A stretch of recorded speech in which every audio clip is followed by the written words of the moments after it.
दर्शयन् वर्त्मवीरान्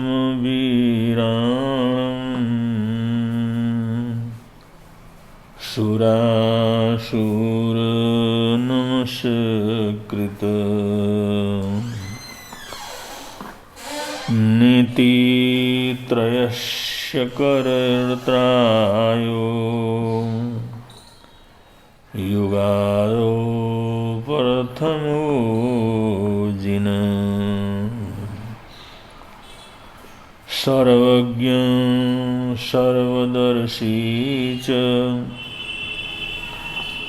सर्वदेव नमस्कृत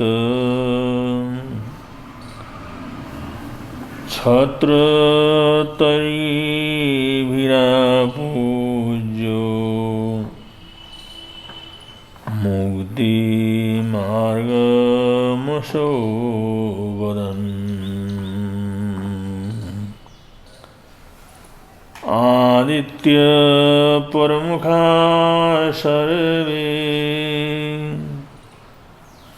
बद्धांजलि निरीक्षितो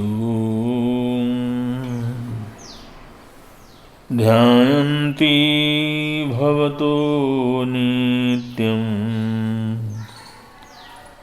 यदग्रीयुगनीरजम्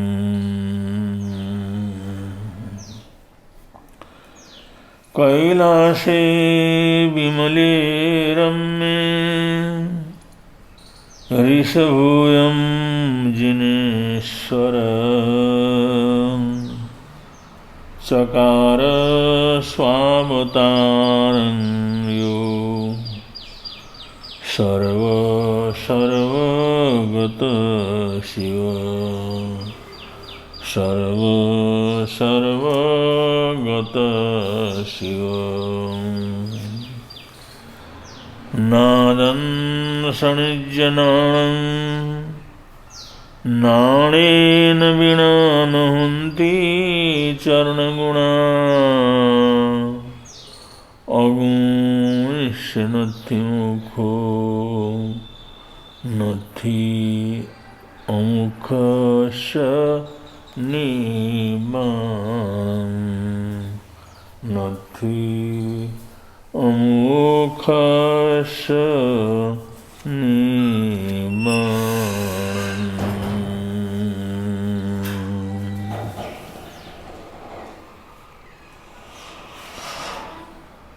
निसंख्यं निकंख्य निर्वितिकिच्छा अमूढ़दिठ्ठीय अवबुह थिरीकरणे बच्छल पहावणे अठ।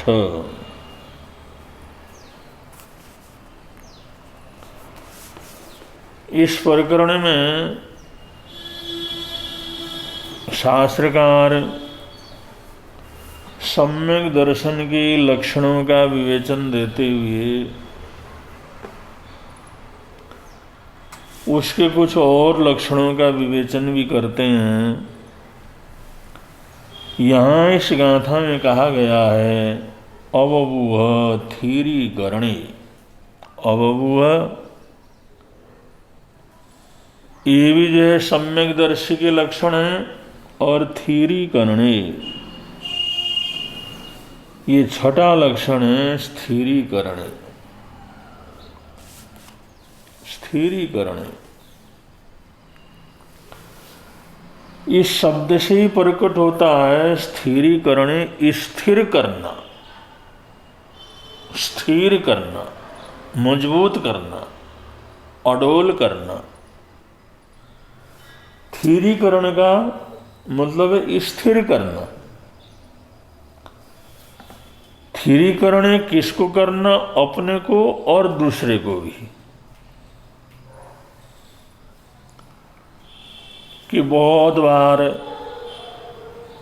धर्म अधर्म के संबंध में, पाप पुण्य के संबंध में, हिंसा अहिंसा के संबंध में ऐसी संसार के अंदर घटनाएं घटती हैं, तो उसमें क्या सही है क्या गलत है, ये निर्णय करना बहुत कठिन होता है। बड़ी विकट स्थितियां होती हैं और ऐसे सम्यक दर्शन को धारण करने वाले साधकों के सामने भी बड़ी विचित्र स्थितियां खड़ी हो सकती हैं, क्योंकि दुनिया में जो दिखता है वो होता नहीं है, जो होता है वो दिखता नहीं है। जैसा बाहर है वैसा अंदर हो ये जरूरी नहीं है, जैसा अंदर है वैसा ही बाहर दिखाई दे ये भी जो है कोई आवश्यक नहीं है। तो ऐसे संसार में विचलित होना, शंका कुशंकाओं के अंदर पड़ जाना, विचारों के अंदर शिथिलता का आना, बहुत लंबे समय से जिस चीज को मान रहे हैं उसके विपरीत एकदम ऐसी घटना देखने पर उसमें अस्थिरता पैदा होना, ये निरंतर जीवन में चलता रहता है। तो ऐसी स्थिति में इतनी स्थिरता उसके जीवन के अंदर चाहिए, इतनी शांति चाहिए और इतनी दृढ़ता चाहिए कि ऐसी अवस्था के अंदर भी स्थिर रह करके देख सके, तो वो उस सच्चाई को देख सकता है, वास्तविकता को देख सकता है, सत्य को देख सकता है, उनका साक्षात्कार कर सकता है, उनके साथ जी सकता है।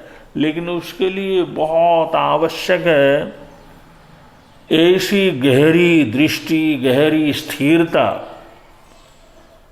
और ऐसा हाल जीवन के अंदर होना जैसे तालाब, बिल्कुल शांत तालाब हो, उस तरह से रहना। पानी का तालाब हो, बहुत बड़ा हो, गहरा पानी हो, एकदम स्थिर रहता है वो जैसे कुएं के अंदर, लेकिन उसमें जरा सी कोई चीज पड़ जाए तो अस्थिरता पैदा हो जाती।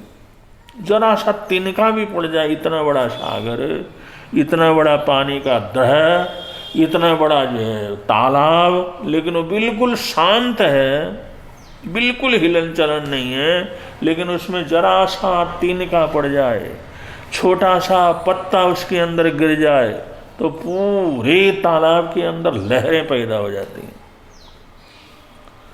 तो ऐसे ही हमारे मन के में, हमारे विचारों में, हमारे सोच में ये संसार के दृश्य जब आके गिरते हैं, संसार के दृश्य आकर के पड़ते हैं, कोई शब्द सुनाई पड़ता है, कोई गंध वगैरह का स्पर्श होता है, कोई स्पर्श वगैरह होता है, कोई ऐसे पांचों इंद्रियों के विषय से संबंधित कोई विषय आकर के पड़ता है, तो कुछ भी कोई क्रिया होती है तो एकदम हलन चलन क्या होती है, प्रारंभ हो जाती है। और वो हलन चलन अगर ज़्यादा बढ़ गया तो जैसे पानी के अंदर एकदम स्थिर पानी है, एकदम बिना हिला हुआ पानी है, उसके अंदर तो अपना चेहरा बड़ा साफ दिखाई देता है, स्पष्ट दिखाई देता है कि हम ऊपर हैं, ऊपर से देख रहे हैं, बिल्कुल हूबहू ऐसा चेहरा दिखाई देता है। उसमें हम अनुमान भी नहीं लगा सकते कि ये वास्तविकता है या छाया है। पानी के अंदर छाया चित्र भी अद्भुत दिखाई देता है, एकदम साफ साफ दिखाई देता है। लेकिन उस स्थिर पानी के अंदर जरा सा भी अस्थिरता आ जाए तो फिर वो जो दृश्य है, वो जो दिखना है, वो जो अपना प्रतिबिंब दिखाई देना है, वो एकदम बंद हो जाता है, क्योंकि पानी हिलना शुरू हो जाता है।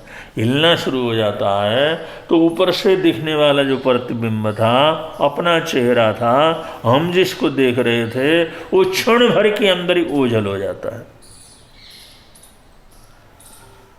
तो ये ओझल अस्थिरता के कारण ओझल हुआ, वास्तविकता को नहीं समझ सकता। फिर जब ओझल हो गया, जब उसमें चलायमान हो गया, अस्थिरता आ गई, तो फिर वास्तविकता ही दूर हो जाती। तो ऐसे जो है हमारे मन के अंदर भी जब भी कुछ जो है संसार की क्रिया प्रतिक्रिया, कुछ भी कोई चीज़ आकर के टकराती है, तो उसके अंदर जो है इतना जो धुंधलापन पैदा हो जाता है, ऐसा कंपन पैदा हो जाता है, ऐसा उतार चढ़ाव पैदा हो जाता है, ऐसी लहरें चलने लगती हैं कि वो चित्त की स्थिरता समाप्त हो जाती है। और चित्त की स्थिरता समाप्त होने का मतलब वो पुण्य में दृढ़ नहीं रह सकता, पाप में भी दृढ़ नहीं रह सकता, वो ये धर्म में दृढ़ नहीं रह सकता, किसी समझ के अंदर दृढ़ नहीं रह सकता। कुछ भी चंचलता आती है तो कुछ न कुछ उसके जीवन के अंदर कमी आ जाती है। तो इसलिए शास्त्रकारों ने यहाँ बतलाया, थीरी करने, अपने आप को शांत रखना, अपने आप को स्थिर रखना, अपने आप को मजबूत रखना, अपने आप को पूरी तरह से बैलेंस के अंदर रखना।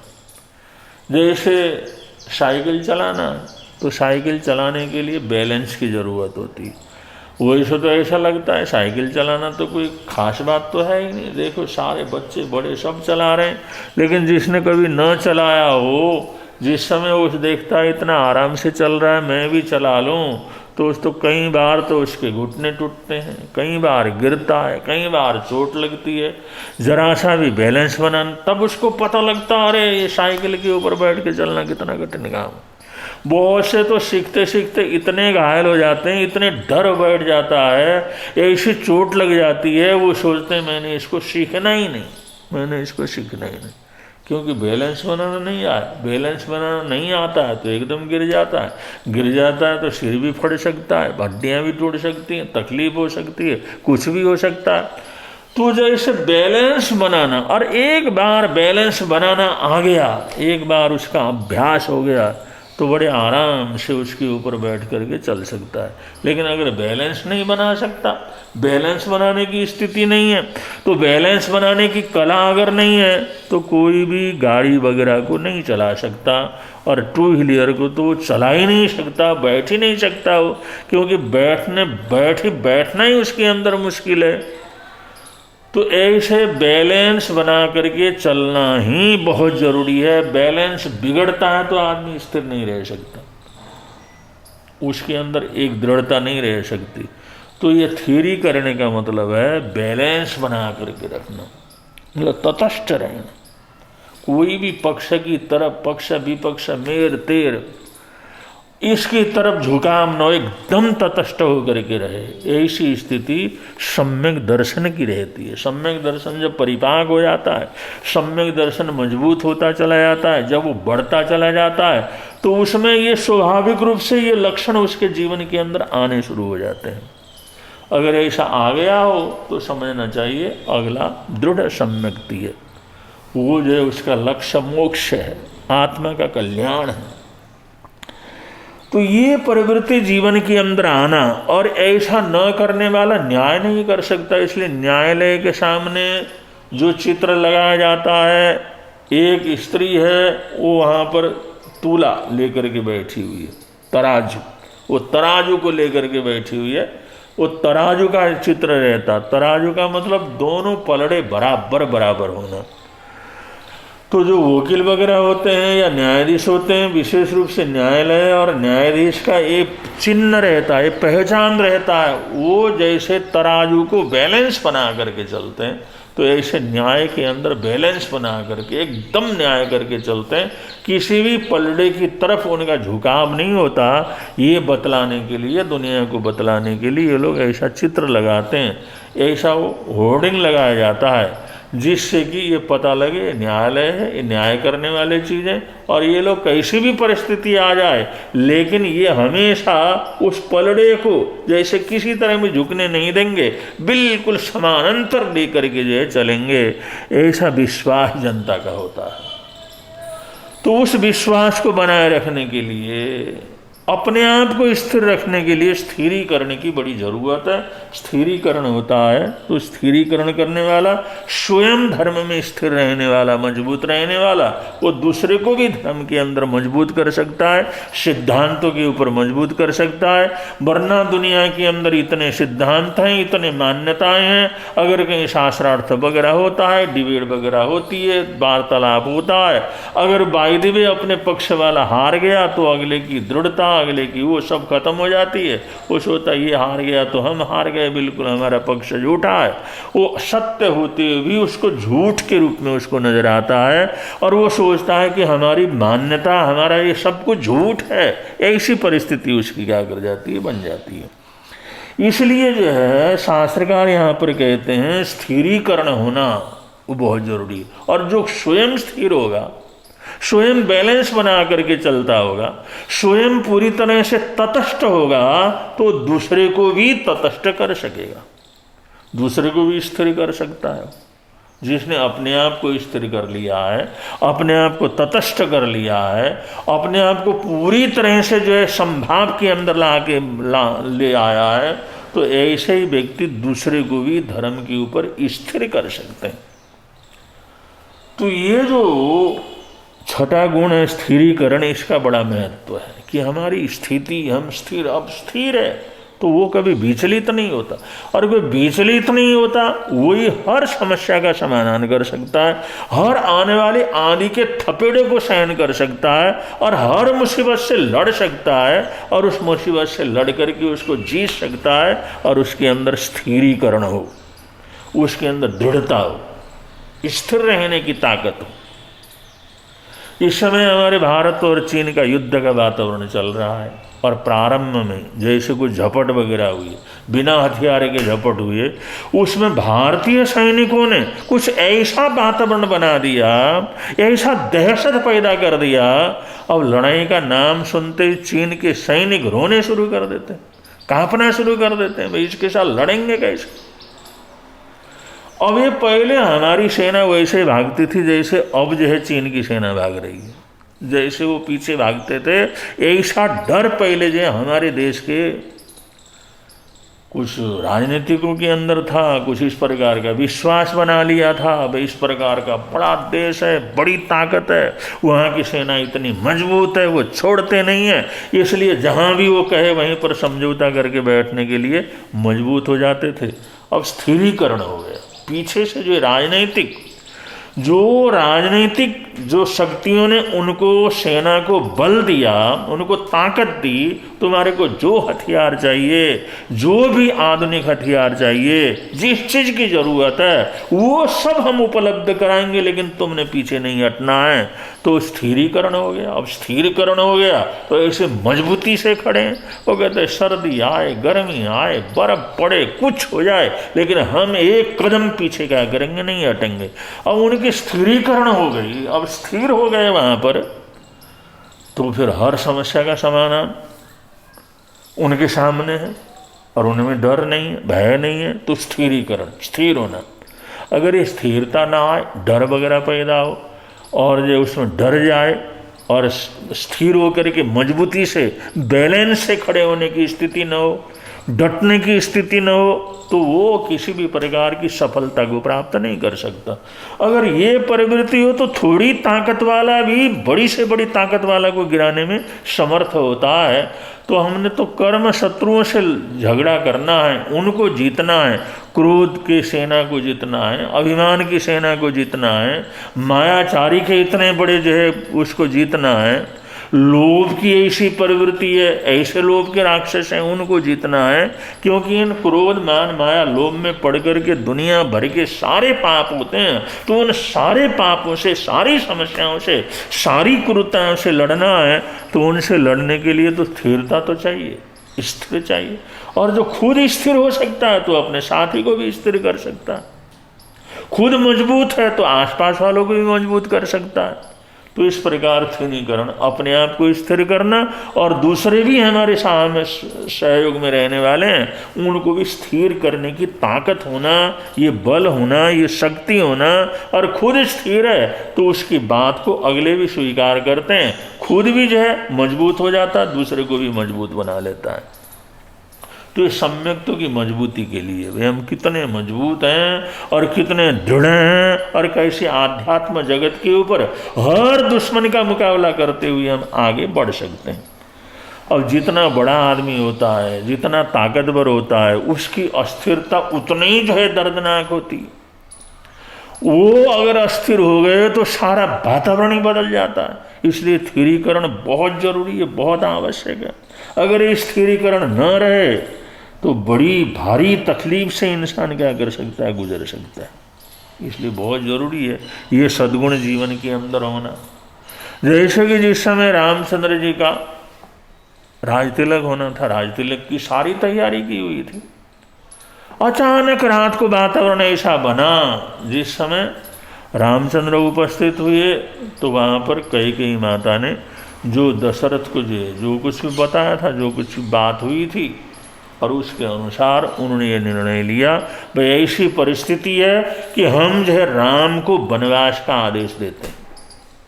वो 14 साल के अंदर वनवास के अंदर रहे, और इतनी बात सुनने के बावजूद भी रामचंद्र विचलित नहीं हुए, वो क्रोध में नहीं आए। उनके मन के अंदर एकदम ऐसी उत्तेजना नहीं आई। इतनी बड़ी बात, सूर्योदय के साथ साथ वो कार्यक्रम शुरू होना है, सारी तैयारी देश भर में, राजधानी भर में, राजधानी को सराह करके तैयारी की जा रही है, और रात को 12-1 बजे ये स्थिति हो जाती है, सुबह पहले रात्रि के आखिरी पहर के बीच में, कि वहाँ पर राजा और ये माता कैकेयी के माध्यम से उनको ये आदेश दे देती हैं कि वे राजा की ऐसी इच्छा है, आप जो है वनवास के लिए चले जाएं, सन्यासी के रूप में चले जाएं। और उन्होंने ये सारा राज्य, ये सारा राजतिलक, ये सारा कार्यभार अपने भरत को देने का उन्होंने निर्णय किया है। तो स्थिति ये बड़ी भयंकर थी। जिंदगी में ऐसी स्थिति किसी किसी के सामने आती है, वरना ये स्थिति की कोई कल्पना नहीं कर सकता। ये ऐसी दर्दनाक और भयंकर ऐसी स्थिति हो गई। इस स्थिति में ये जो सुन करके भी राम बिल्कुल ही विचलित नहीं हुई। उन्होंने पिता के चरणों को छुआ, माँ के चरणों को, माँ जैसा तुम्हारी आज्ञा होगी, जैसा पिताजी की आज्ञा होगी हम वैसे ही करेंगे। जरा सा भी उत्तेजित नहीं हुई। ये क्या स्थिरीकरण है। अब जैसे वहाँ से निकले और उन्हें सूचना वगैरह जैसे देने शुरू करी, और उस बात का पता जिस समय लक्ष्मण को लगा, लक्ष्मण तो उसको जो शरीर कांपने लगा उसका, और आंखें लाल हो गईं, और ऐसी हालात हो गई, ऐसी हालात हो गई, उसने तलवार उठा लिया। ये अन्याय, ये अत्याचार, ये कैकेयी ऐसा काम करती है, उसने तो एक ये सारी दुनिया इसको स्त्री से रहित कर देता हूँ। वो तलवार लेकर के चलने लगा। उसको इतना गुस्सा आया, इतना गुस्सा आया, और ताकतवर था वो। लक्ष्मण की सामान्य व्यक्तित्व तो था नहीं, राम के दाएं हाथ थे, वो बड़ी शक्ति संपन्न वासुदेव पद के ऊपर था वो। तो उसने जिस समय ये निर्णय लिया, उसका शरीर कांपने लगा क्रोध से। उसने कहा सारे इलाके को ये स्त्रियों ने, कैकेयी ने इतनी बड़ी गलती की है, तमाम स्त्री जाति को अभी मौत के घाट उतार करके आता हूं। तो उस समय राम ने उसको आह्वान किया, लक्ष्मण क्या कह रहे हो, स्त्रियों का नाश। उन्होंने कहा ये स्त्री ने तो ऐसा काम किया है, इसलिए ये जो है सारी समस्या के जड़ है, इसको ही मैं पूरी तरह से समाप्त कर दूंगा। मैं नहीं सहन कर सकता इस चीज को। उन्होंने उसको कहा, अरे तू अपना कुछ तो सोच, तो कैकेयी स्त्री है तो कौशल्या भी तो स्त्री है, कौशल्या को मारेगा, पहले माता को मारेगा तू, और तुम्हारी अपनी माता वो भी तो स्त्री, उसको मारेगा, और सीता को तो मारेगा, तुम्हारी भाभी सीता को मारेगा, जिसके लिए प्राण देने के लिए तैयार रहता। और जनक की वो बेटियां जो शादी करके यहां पर आई हुई हैं, उनका कत्ल करेगा पहले। वो सारी स्त्रियां तो है, उनका अपराध है। एक को अगर तो अपराधी दिखाई देता है, तो दिखता है एक अपराधी है, तो उसके पीछे ये सारे को खत्म कर देगा। इनका क्या अपराध है, स्त्री मात्र का क्या अपराध है। उसने जिस समय कड़ाके के साथ उस लक्ष्मण को रोका, लक्ष्मण स्थिर हो गया, अपनी गलती उसको महसूस हुई। स्त्री जाति से रहित करना, स्त्रियां सारी ऐसी होती हैं, इसने नाश कर दिया, ऐसा काम कर दिया। अरे माँ भी तो स्त्री है, भाभी भी स्त्री है, उसकी खुद की माँ स्त्री है, सारे स्त्री। जिस समय उन्होंने आह्वान किया तो उसकी तलवार जो उसके हाथ से नीचे छूट गई। उसको कुछ समझ में नहीं आया क्या करना। उन्होंने कहा जो मैं कहता हूं वो करता चल। इस समय ऐसा उत्तेजित होने का समय नहीं है। हम किसी के बेटे हैं, राजकुमार हैं, किसी के बेटे हैं, और माँ बाप की आज्ञा पालन करना बेटा होने के नाते हमारा अपना सबसे पहला कर्तव्य है। सीखा, क्या सीखा था तूने? वो वहां पर उन्होंने ऐसा समझाया, वो लक्ष्मण का जो क्रोध था वो सारा का सारा शांत हो गया। और जो अपराध करना था, और बाइदवी किसी के ऊपर तलवार चला लेता, बाइदवी हत्याएं कर लेता, तो उसका परिणाम कितना दर्दनाक होता, कितना भयंकर होता। अभी पीछे कुछ साल पहले नेपाल के अंदर एक को क्रोध आया परिवार वाले को, उसने तलवार उठाई और परिवार वाले सारे नाश कर दिए। तो सदियों से चला आ रहा राज सत्ता, राजकीय परंपरा, वो सारी की सारी हमेशा के लिए समाप्त हो गई। अगर लक्ष्मण को वो स्थिर नहीं करते, न रोकते, तो ये दुर्घटना इतनी बड़ी दुर्घटना होती, कुछ इतिहास ही अलग बन जाता उसका। तो राम के अंदर स्थिरीकरण थी, इसलिए दूसरे को भी पकड़ सकते थे, स्थिर कर सकते थे। उसको भी हिलने डुलने से, इधर उधर बहकने से एकदम खड़ा कर दिया, नहीं मैं आप जो कहोगे वही करूंगा, इसके अलावा मैं कुछ नहीं कर सकता। तो ये स्थिरीकरण है। ऐसी ताकतें होती हैं जो खुद स्थिर होते हैं, वो दूसरे विचलित लोगों को भी स्थिर कर सकते हैं। यही से जिस समय महाभारत का युद्ध हुआ, सारी चीजें हो गई, सारे समझौते वगैरह फेल हो गए, युद्ध होना निश्चित हो गया, युद्ध स्थल के ऊपर चले गए, और युद्ध स्थल के ऊपर युद्ध को शुरू करने के लिए वो गुरुओं के दर्शन के लिए जिस समय आगे बढ़ना था, एक बार सेना को देख लो, सेना की सलामी लो, और सेना की सलामी लेकर के युद्ध शुरू करते हैं। सेना की सलामी लेने के लिए बीच में जो रथ जो निकला, तो उसके अंदर कृष्ण तो चला रहे थे।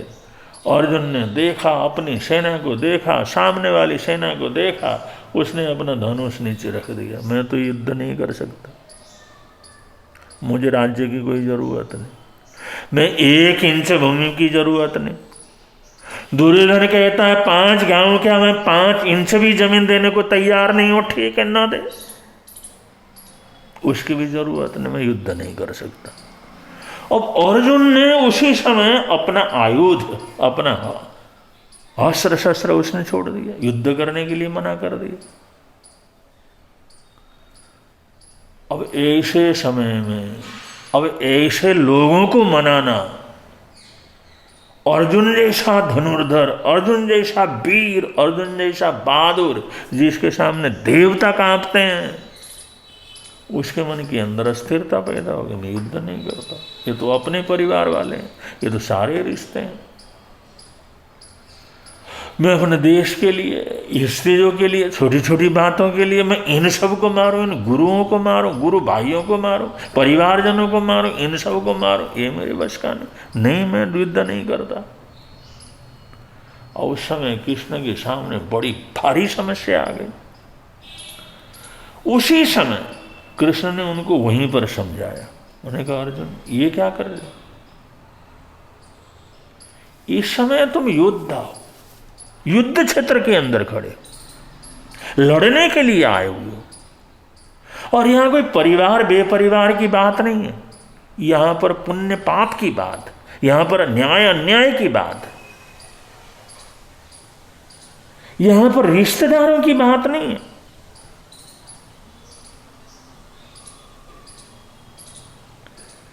यहां तो सत्य असत्य की बात है, उसका निर्णय होना, न्याय अन्याय का निर्णय होना।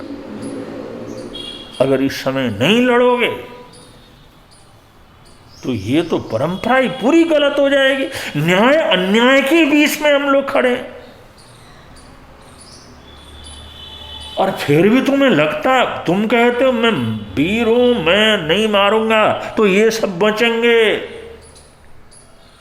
और कृष्ण को भी, उस अर्जुन को समझाना कोई आसान काम नहीं था।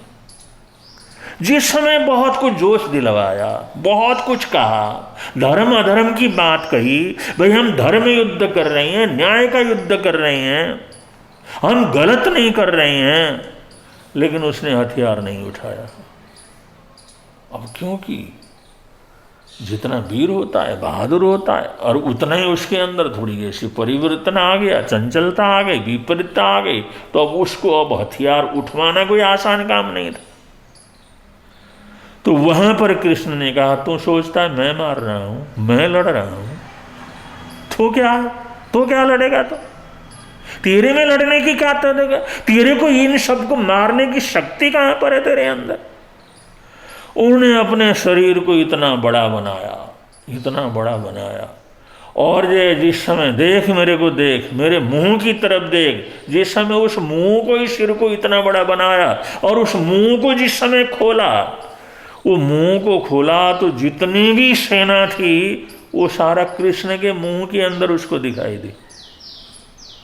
सारी सेना, सारे सभासद, सारे हाथी घोड़े, सारा पैदल सैनिक, वो सब उन्होंने मुंह खोला, इस मुंह के अंदर देख इस मुंह के अंदर क्या चीज है।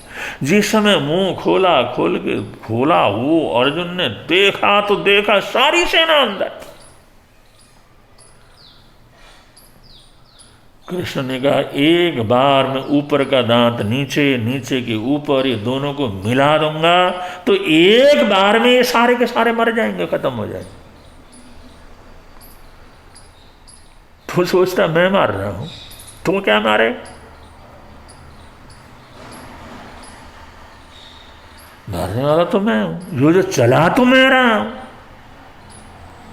तो क्या मारेगा? मैं एक बार जो मुंह बंद कर दूं ये सारे के सारे नष्ट हो जाएंगे, ये तो मरे ही पड़े हैं। वो तो तेरे को एक दुनिया भर के अंदर सदियों सदियों तक के लिए एक मार्गदर्शक, एक उदाहरण, एक दुनिया को चलने के लिए एक रास्ता, न्याय अन्याय क्या होता है वो उदाहरण प्रस्तुत करना है। ये कोई रिश्तेदार या अरिश्तेदार या अपने या पराए, दुश्मन और शत्रु वाली कोई बात है यहाँ पर?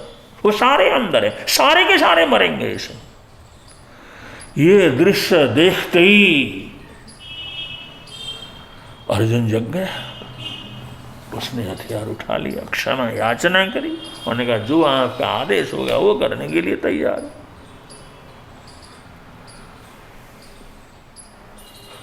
तो विचलित हो गया था वो, उसको स्थिर कर लिया तो कृष्ण ने कर लिया। कृष्ण की इतनी ताकत थी इसलिए कर लिया, खुद स्थिर थे इसलिए कर लिया, वरना उनका भी तो सारा परिवार, उनका सारा परिवार इस युद्ध के अंतर्गत। तो ऐसी परिस्थितियां जीवन के अंदर आती हैं, और वहां पर अगर स्थिरता हो, दृढ़ता हो, इतनी गहरी दृढ़ता हो और गहरी तटस्थता हो, गहरा बैलेंस हो, तभी जाकर के ऐसी परिस्थितियों में आदमी डट सकता है। वरना जहाँ पर लक्ष्मण नहीं डट सका, जहाँ पर इतना बड़ा जो अर्जुन नहीं डट सका, लेकिन उनके जो साथ वाले थे वो इतने दृढ़ थे, उन लोगों ने उनको कर्तव्य पथ के ऊपर स्थिर करा करके आगे लेकर के चले गए। तो यहाँ पर भी ये उदाहरण इसलिए दिया क्योंकि ये आध्यात्म युद्ध है एक तरह का, जो सम्यक दर्शन को प्राप्त करके आगे बढ़ना है, सम्यक दर्शनी बन करके आगे बढ़ना है, तो ये कर्म युद्ध के अंदर उतरना है और कर्म के उन शत्रुओं को नष्ट करने के लिए उतरना है जो अनंत काल से इस आत्मा को संसार के अंदर बंदी बनाए हुए हैं, गुलाम बनाए हुए हैं, अपने अधिकारों के अंदर रखा हुआ है, उसकी गुलामी को तोड़ने के लिए चलना है। तो ये भी इससे भी भयंकर युद्ध भूमि है, जहां जाकर के विचलता किसी भी समय हो सकती है और किसी भी समय हमारा दिमाग काम करना बंद कर सकता है। तो ऐसी अवस्था के अंदर जो स्थिरता होती है, धर्म के अंदर दृढ़ता होती है, वही सम्यक दर्शन के मार्ग के ऊपर चल करके धर्मात्मा बन सकता है। और कर्म कुछ शत्रुओं को, जो कि दुनिया के भयंकर से भयंकर जो है योद्धा भी जिनका मुकाबला नहीं कर सकता, ऐसे कर्म शत्रुओं से कोई व्यक्ति लड़ सकता है। अगर ये सम्यक दर्शन की ताकत न हो तो ये कर्म दुश्मनों से, कर्म शत्रुओं से कोई दुनिया के अंदर लड़ना आसान काम नहीं है। इसलिए स्थिरीकरण, ये स्थिरता का होना, तटस्थता का होना, संभाव का होना, दृढ़ता का होना, ये बहुत आवश्यक है। और यही सब कुछ गुण होते हैं जिससे आत्मा परमात्मा का रूप तक जो है धारण कर लेती है। आत्मा से परमात्मा तक की यात्रा है। तो इसमें सम्यक दर्शन का जो महत्व है वो बतलाया जा रहा है। इसमें आगे जो बात कही गई है उसको आगे आने वाले प्रवचनों में बतलाएंगे। इन्हीं मंगल कामनाओं के साथ बोलिए भगवान महावीर स्वामी की जय।